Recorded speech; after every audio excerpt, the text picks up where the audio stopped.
Makapaglaom maayong buntag kaninyong tanan og happy preparation day. Ang atong hilisgutan karong Abril 10 giuluhan og ang iyang pagtalikod. Ang atong teksto makita sa Mateo 27:46.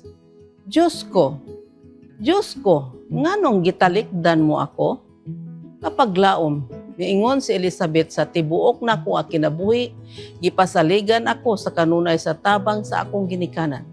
Ako didto sa usa ka pastoral nga retreat uban sa ubang mga ministro sa usa sa mga national park sa United States. Adunay usa ka seryoso nga panghitabo didto.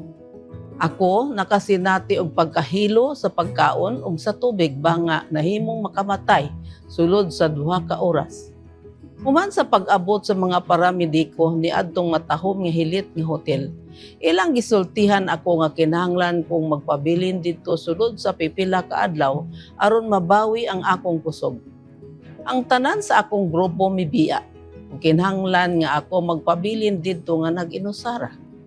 Sulod sa pipila ka minuto ang akong mga ginikanan namutos ug miadto kanako ug nagpabilin uban kanako hangtod nga ako igo na nga makusgan aron makapanaw.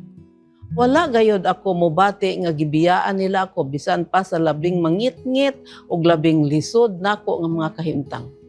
Ingon kasuod sa atong tawhanong relasyon, imposible alang kanato nga hingpit nga masabtan ang kasuod nga anaatali ni Hesus ug sa iyang langitnong amahan. Mao kini ang hinungdan ngano nga ang asoy sa paglansang sa krus makita sa Mateo 27:46 diin si Hesus nangutana kung ngano nga gibiyaan siya sa Dios. Daw usa ka misteryo kanato.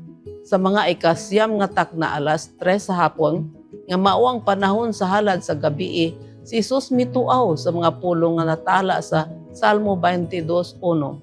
Ako hingpit nga nahingangha nga siya nga gitawag nga Emmanuel, Mateo 1:23, diin uban kanato karon nagantos kun ngano gibiyaan siya sa Dios.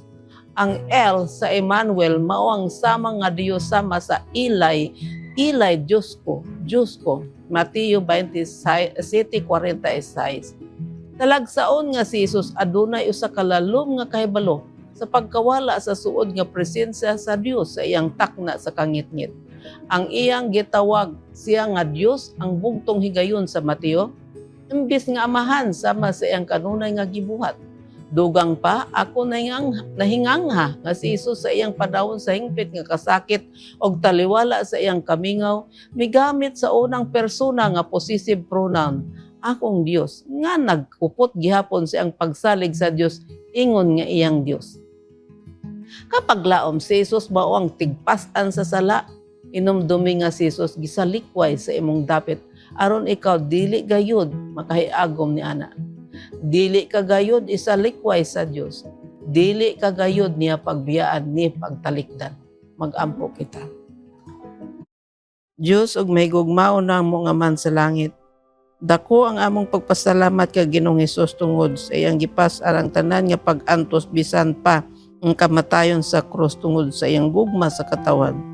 Tabangi nga ang matog usa nga nagtawag kanimo, mahimo nga makahuna-una nga dili mo gayud isalikway ang nagatawag kanimo sa ngalan ni Hesus. Amen.